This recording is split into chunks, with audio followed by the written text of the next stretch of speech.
Já, þetta var bara engin fyrirvari. Og ég var þá við sem sitt aftast, því að ég á hjólum núna, og nú hægt að ganga salinn, það ekki lengur að setjast aftast.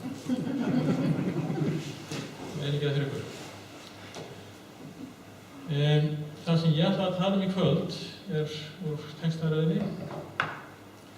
Og við erum að fara í gegnum Jóhannesarguðspjall. Ekki Jóhannesarguðspjall, þetta fyrsta Jóhannesarbréf.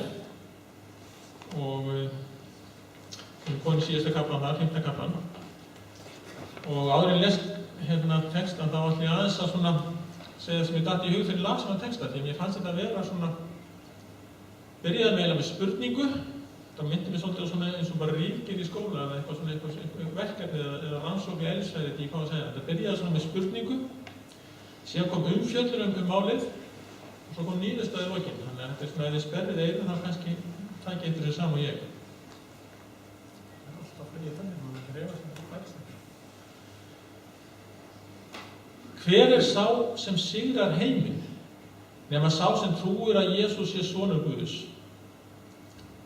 Hann sá sem kom með vatni og blóði, Jesús Kristur. Ekki með vatninu eingöngu, heldur með vatninu og með blóðinu. Og andinn sá sem vitnar, því að andinn sannleikurinn. 3 eru þeir sem vitna í himninum, Faðirinn, Orðið og heilagur andi, þessir 3 eru eitt. Og þeir eru 3 sem vitna á jörðinni, andinn og vatnið og blóðið, og þeim 3 ber saman. Við tökum mannavitnisburð gildan, en vitnisburður Guðs meiri. Þetta vitnisburður Guðs sem hann hefur vitnað son sinn. Sá sem trúir á son Guðs hefur vitnisburðinn innra með sér. Sá sem ekki trúir Guði hefur gert hann að lygara, því að hann hefur ekki trúað á þann vitnisburð sem Guð hefur vitnað son sinn. Og þetta vitnisburðurinn, Guð hefur gefið okkur eilíft líf, og þetta líf í syni hans. Sá sem hefur soninn á lífið, sá sem ekki á son Guðs á ekki lífið. Textin byrjaði með þessari spurningu: hver sá sem sigrar heiminn? Kannski mætti umorðana, hægt að sigra heiminn hver sá sem sigrar heiminn nema sá sem trúir að Jesús sé sonur Guðs? Hægt að sigra heiminn án Jesú Krist? Hægt að vera án Jesú Krist? Þetta kannski spurningin.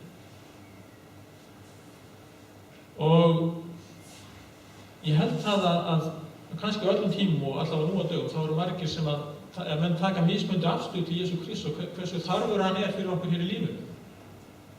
Sumir segja að hann sé jafnvel svona bara til óþurftar, það eiginlega verra að hafa Jesú Krist heldur en ekki. Það var þetta hans í burt frá honum, ekki að hvorki hann í kirkju hans skulum við láta hafa neinn áhrif á okkur. Aðrir segja kannski að Jesús hann skiptir engu máli, hann skiptir bara engu máli, akkúrat engu máli. Svo eru þeir sem segja að Jesús hann góð fyrirmynd. Við skulum hafa það og láta það nægja. Jesús fyrirmynd, við sækjum til hans það sem að okkur passar og kannski veljum svona pílindis úr hvenær fyrirmynd og hvenær ekki. Og svo eru líka þeir til sem segja, já, Jesús hann svona trygging. Og ég hef lesið það að í Bandaríkjunum eru margir sem að segjast vera endurfæddir kristni menn. Það eru bara meirhluti þjóðanna sem til sig vera það. En hins vegar eru fæstir af þessum sem segja þessu endurfæddir sem að trúa á Jesú eða trúa á lífið til dauðan eða trúa því að Jesús eini vegurinn og svo framvegis. En það virðist vera eins og það hafi komið inn í þeirra menningu að maður þarf að hafa þessa tryggingu, að vera endurfæddur. Í Bandaríkjunum er það þannig. Hjá okkur kannski eitthvað annað, það getur verið að vera skírður eða felldur eða ég veit ekki hvað. Skráður í þjóðkirkjuna, skráður einhvern annan söfnuð, ég veit það ekki. Það gott af Jesú sem tryggingu, en svo kannski nærða ekki lengra. Og svo loks möguleikinn, já, og Jesús sonur Guðs og við getum ekki sigrað heiminn, við getum ekki leyst lífsgátuna, við getum ekki, við komumst ekki af í rauninni í heiminum og í lífinu án hans. Og Jóhannes hann kallar til 3 vitni. Og þetta eru vitni sem ber saman og við vitum það að þegar vitnum ber saman þá það mjög sterk rök fyrir því að fella dóm og fella þá dóminn á þann veg sem að vitna Og þessi 3 vitni sem Jóhannes kallar til, þau eru vatnið, blóðið og andinn. Og vatnið, það minnir okkur á skírn Jesú Krist. Þegar Jesús kom fram og byrjaði, eða áður en að byrja að predika og áður en að byrja að starfa, þá kom allir Jóhannes að skýra sem var að skýra. Og hann bað hann að skýra sig. Og Jóhannes, hann vildi það ekki, hann vildi varna á þess eins og stendur í Matthísar Guðspjalli og hann sagði, mér þörf að skýrast að þér en þú kemur til mín. En Jesús svaraði á honum, lát það nú eftir, þannig ber okkur að fullnægja öllu réttlæti og Jóhannes lét það eftir honum. Það er að segja, Jesús hann skýrðist, Jóhannes var að skýra iðrunarskýrð, Jóhannes var að skýra fólk sem að sá syndir sínar og iðraðist og það skýrðist skýrð til að iðrast og láti ljós iðrun sína. Og Jesús hann kom og vildi skýrast þessari skýrð líka. Og Jóhannes sá að það gekk ekki, það var ekki rétt, en Jesús hafði ekkert að iðrast fyrir, hann hafði ekki gert neitt rangt. Og Jóhannes var nýbúinn að benda á hann og segja þetta er sjá Guðs lambi sem ber synd heimsins, þetta er sá sem þetta er Guðs son, þetta er sá fullkomnurinn var að benda á. Og Jesús hann sagði, lát hann nú eftir, þannig ber okkur að fullnægja öllu réttlæti. Og réttlæti var það að Jesús ætlaði að ganga inn í okkar stað, hann ætlaði að verða okkar réttlæti, hann ætlaði að vera réttlátur í staðinn fyrir okkur. Og síðan þá opnuðust himnarnir þegar Jesús hafði verið skírður og það kom dúfa niður á himnum og rödd kom á himnum og sagði, þessi er minn elskaði sonur sem ég hef velþóknun á. Semst Guð staðfesti það, þetta var hans sonur, hann hafði velþóknun á honum og þarna á þessum tíma þá gekk Jesús inn í það hlutverk að verða réttlætur í okkar stað. Strax og eftir þá fór hann út í eyðimörkina og fastaði og djöfullinn freistaði hans, en hann syndgaði ekki. Og seinna þá sjáum við það að hann kappkostaði það stöðugt að gera vilja Guðs. Í Jóhannesar Guðspjalli 4. kaflanum til dæmis, þá segir hann, eftir hann hafði verið að tala við konuna við brunninn, þá segir hann, minn matur er að gera vilja, sjá svo ég hafði alveg rétt. Minn matur er að gera vilja sem sendi mig og fullna verk hans. Hann var upptekinn að gera vilja Guðs og svo í næsta kafla eftir 5. kaflanum þá segir hann, ekkert getur sonurinn gert að sjálfum sér, hann gerir það eitt sem hann sér föðurinn gera. Því hvað sem hann gerir sonurinn einnig. Hann var semst upptekinn af því að vera réttlátur og hann var upptekinn af því að gera vilja Guðs, fylgja vilja Guðs, ekki fara sína eigin leiðir, heldur eingöngu að ganga við Guðs. Og við getum sagt að hann hafi verið réttlátur í minn stað, hann verið réttlátur í þinn stað. Og við getum sagt að vitnisburður vatnsins sé þessi, að sonur Guðs hann réttlætir. Sonur Guðs réttlætir. Og þá komum við til næsta vitni og það er blóðið. Ekki með vatninu eingöngu, heldur líka með blóðinu, segir Jóhannes. Ekki með vatninu eingöngu, heldur með vatninu og með blóðinu. Sumir þeir trúðu því á þessum tíma að Jesús hann hefði ekki verið eiginlega almennilega sannur Guð og sannur maður. Guð hefði eins og komið yfir mannin þarna í skírninni hjá Jóhannesi og svo hefði hann yfirgefið mannin aftur á krossinum áður en hann dó. Og Jóhannes er að leggja áherslu á það að það var ekki nóg bara að Jesús sé þessi réttláti maður eða það sem þið réttlætur okkur og þessi sem Guð sem grípur inn í. Það er ekki nóg að hann sé bara fyrirmynd eða einhver sem er hátt upp hafinn. Nei, hann var sá sem dó á krossi líka. Jesús er sá sem að kom með vatninu og hann kom líka með blóðinu. Það þurfti til. Og menn trúði því í gamla daga að lífið væri í blóðinu og hann var ekki sannlega sannsvegar að færa þegar einhver missi blóðið þegar hann blæðir út frá deyra. Og blóðið það táknar eiginlega líf. Og blóð Jesú Krist það táknar það að hann sé rann á krossinum sem hann gaf fyrir okkur, það þýðir það að hann gaf líf sitt fyrir okkur. Og þegar Jesús dó á krossinum þá urðu ýmis undur, eða það gerist ýmislegt, það kom dimdi, það kom jarðskjálfti og forntjald musterisins að rifnaði líka. Þetta skil á milli hins heilaga og allra helgasta, þar sem að aðeins æðstipresturinn hafði mátt ganginn í áður, þar sem að eiginlega enginn, að bara hann mátti koma fram fyrir Guð til að friðþægja fyrir syndir heimsins, fyrir syndir fólksins, að nú rifnaði þetta þannig að það var öllum opin leið til Guðs vegna þess að Jesú hafði gert. Og þetta var svona merkjum það að blóð Jesú Krists hafa búið að hreinsa okkur, þannig að við gátum komið fram fyrir Guð og fengið til fyrirgefningu hans. Og annað sem gerðist líka þarna, þá var það hundraðshöfðinginn sem var rómverskur væntanlega og hefur svolítið eitthvað þekkt til gyðinga en samt var hann útlendingur og hann skynjaði hvað var að vera, því hann sagði sannarlega var þessi maður sonur Guðs, hann sannfærðist það því sem hann séð. Þannig að blóðið það vitnaði fyrir honum og það vitnar eiginlega þetta fyrir okkur öllum að Jesús hann dó fyrir mig. Vitnisburður blóðsins sá að Jesús dó fyrir mig. Og þá komum við að þriðja vitnin og það er andinn. Og það talaði það að þessum þremur vitnum þeim ber öllum saman. Og andinn er heilagur andi Guðs. Og það sem heilagur andi gerir, það er það að hann lýkur upp þessum sannindum fyrir okkur. Hann lýkur upp þessum sannindum sem þegar hafa komið fram, það er að segja að sonur Guðs hann réttlætir okkur og að Jesús hann dó fyrir okkur. Og það sem andinn gerir, það sjáum við kannski best af því hvernig lærisveinar Jesú breyttust á hvítasunnudeginum.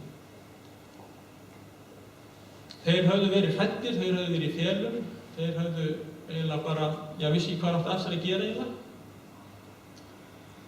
Fyrir hvítasununa, áður en þeir fengu heilagan anda, en eftir hvítasunnu, þegar andinn hafði tekið sér búsetu hjá þeim, þá voru þeir djarfir og þegar þá sögðu við getum ekki annað en tala það sem við séð og heyrt.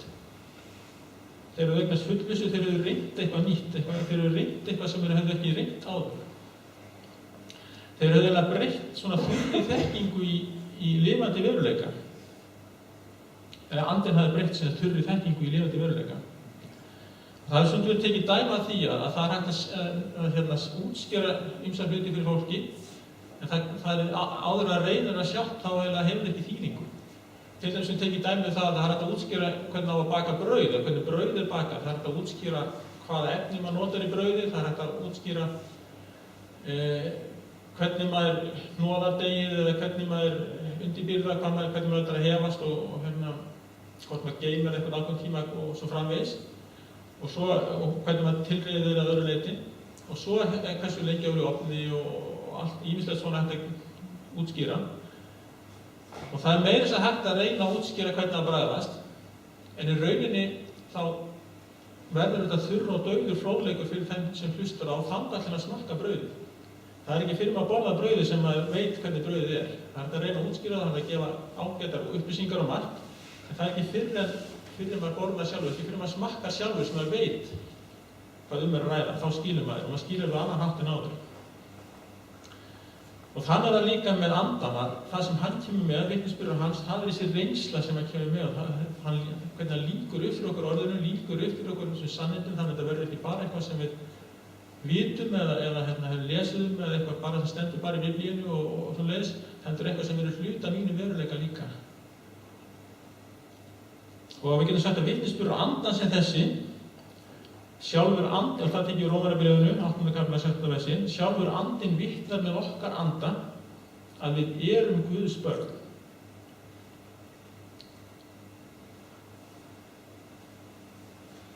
Það er svolítið skrítið að Guð, hann er að vitna fyrir okkur. Yfirskriftin í kvöld er vitnisburður Guðs og það er yfirskriftin sem er valin yfir hennar kafla í Biblíunni, vitnisburður Guðs. Það er svolítið skrítið, en þannig er það að Guð, hann er eiginlega vitni frammi fyrir okkur. Við stöndum frammi, við erum eins og í dómarasendinu í eigin lífi og svo kemur Guð og er eins og vitni og ber vitni. Og vitnisburður Guðs er þessi, eins og Jóhannes segir, Guð hefur gefið okkur eilíft líf. Guð hefur gefið okkur eilíft líf. Og hvað það að fá eilíft líf? Ég var að hugsa það líka þegar ég var að undirbúa mig. Ég var að hugsa hvað margir kannski vilja ekki taka við Jesú og vilja ekki það með hann að gera. Og ég var líka að hugsa hvernig við Vesturlandabúar, við höfum fengið svo margt, við höfum svo margt. Við höfum svo miklar allsnægtir og það svo margt sem við höfum og okkur finnst bara við þurfum ekki meira. Það samt engin kynslóð, engin sem að hafa haft það jafn gott eins og við, mannlega tala. Alls konar þægindi, engin sem hafa þurft jafn lítið fyrir lífun að hafa. Kannski engin heldur sem lifa jafn lengi sem almennt og þetta bara svo þægilegt líf, þurfum eitthvað meira. Og margir segja bara, nei, við þurfum ekkert meira, við hljóðum ekki á þetta eilíft líf. Við erum bara þægindi núna. Og því miður þá þetta ekki bara þeir sem ekki fylgja Jesú, þetta læðist á okkur hinum líka. Þetta svo sterkt, þetta svo sterkt og læðist svo að okkur að þessi þægindi, það svo gott að hafa þau og þá verður kannski eins og eilífa lífið minna við fyrir okkur. Og það gott að vera myndur á þetta að Guð hann hefur gefið okkur eilíft líf og þetta eilífa lífi það sem skiptir öllu máli. Við megum ekki gleyma því. Það það sem skiptir máli. Það margir út í heimi sem hafa ekki jafn gott að við margt kristið fólk sem ofsótt og jafnvel tekið af lífi. Og þeirra von með þetta, ég tilheyri Guði og hann gefur mér eilíft líf. Þannig við megum aldrei gleyma því að það sem allt snýst og skiptir máli þegar upp staðið. Guð hefur gefið okkur eilíft líf og þetta líf í sýni hans. Og það má kannski segja að þessi tvennt sem það getur minnt okkur á. Annars var þetta að það vegna Jesú Kristi fáum við eilífa líf. Við getum ekki fengið á neitt annan hátt. Við eigum ekki skilið á nokkurn hátt. Við getum ekki sagt að Guð sé ósanngjarn ef við fáum ekki eilíft líf. Það bara vegna krossdauða Jesú Krists og bara vegna þeirra bara fyrir þá sem vilja þiggja gjöf hans sem þetta eilífa líf Það ekki bara almennt þannig að allir fái eilíft líf. Það í sýni hans. Hitt það að hvers konar líf þetta? Jú, þetta líf í sýni hans. Þetta líf með Jesú. Og stendur á Jóhannesar Guðspjalli það eilífa líf að þekkja þig hinn eina sanna Guð og þann sem sendi Jesú Krist. Eilífa lífið, innihald eilífa lífsins það að þekkja Jesú, vera með honum, lifa með honum. Svo við dragum saman í lokin. Spurningin var þessi, hver sá sem sigrar heiminn eða kannski hvernig hægt að sigra heiminn án Jesú Krist? Eða hægt að sigra heiminn án Jesú Krist? Getur maður bara sigrað heiminn og getur maður lukkast ekki bara í lífinu hérna heldur sem sagt eilíf án Jesú Krist. Og svo koma vitnin, þau eru leitt fram og það vatnið sem minnir okkur þetta að sonur Guðs réttlætir. Blóðið, það minnir okkur það að hafa Jesús sem dó fyrir mig. Og andinn, hann segir, ég get vottað með þínum anda að þú ert Guðs barn. Ef þú tekur við mér, ef þú tekur við orðið Guðs, þá ertu Guðs barn. Og við erum í dómarasætinu og það fleiri staði í dómarasætinu og við erum í dómarasætinu heldur en við því að þessi boðskapur þessu orð hafa komið til margra. Við munum eftir Pílatusi, hann var bókstaflega að tala í dómarasætinu og kannski annan nátt en flestir. Hann tók ekki rétt ákvörðun þó að hún hafi komið vel út fyrir okkur flestallega en hann valdi í rauninni valdi aðra leið heldur en hinnar réttu, ef svo má segja. Ríki unglingurinn, hann líka sömuleiðis, hann valdi ekki rétta leið, honum þótti vænt auðæði sín. Hins vegar margir lærisveinir Jesú, Pétur og Andrés og Jakob og Jóhannes og margir aðrir, þeir völdu að fylgja Jesú og Pétur sagði einhvern tíma, þú hefur einn orð eilífs lífs og það var það sem skipti máli, þess vegna vildi hann fylgja Jesú. En við losnum ekki undan því að við þurfum sjálf að taka afstöðu í þessu lífi og þessu máli. Guð hefur vitnað. Hvað gerum við vitnisburð Guðs? Niðurstaðan svo þessi sem síðasta versið. Sá sem hefur soninn á lífið, sá sem ekki á son Guðs, á ekki lífið. Það svo einfalt, það engin millivegur, það ekkert önnur leið. Það ekkert að finna lífssaminguna eða finna leiðin til Guðs eða sem sigra heiminu að gera sér lampa. Á annan hátt heldur þannig að eiga son Guðs. Sá sem hefur soninn á lífið, sá sem á ekki son og ekki lífið. Og Jesús segir á einu stað að sá sem guðlastar gegn andanum eða guðlast gegn andanum verður ekki fyrirgefið. Allar aðra syndir verður fyrirgefið, verður guðlast gegn andanum verður ekki fyrirgefið. Þannig að það er betra að vera okkur að vanda okkur þegar við erum í þessu dómarasæti að og Guð er vitni. Ef við hlustum ekki á vitnisburð Guðs og tökum ekki mark á honum, þá erum við í rauninni að guðlasta gegn andheilugum andan. Og þá erum við í rauninni að hafna lífinu sem Guð gefa. Sá sem hefur soninn á lífið, sá sem ekki á son Guðs og ekki lífið. Amen.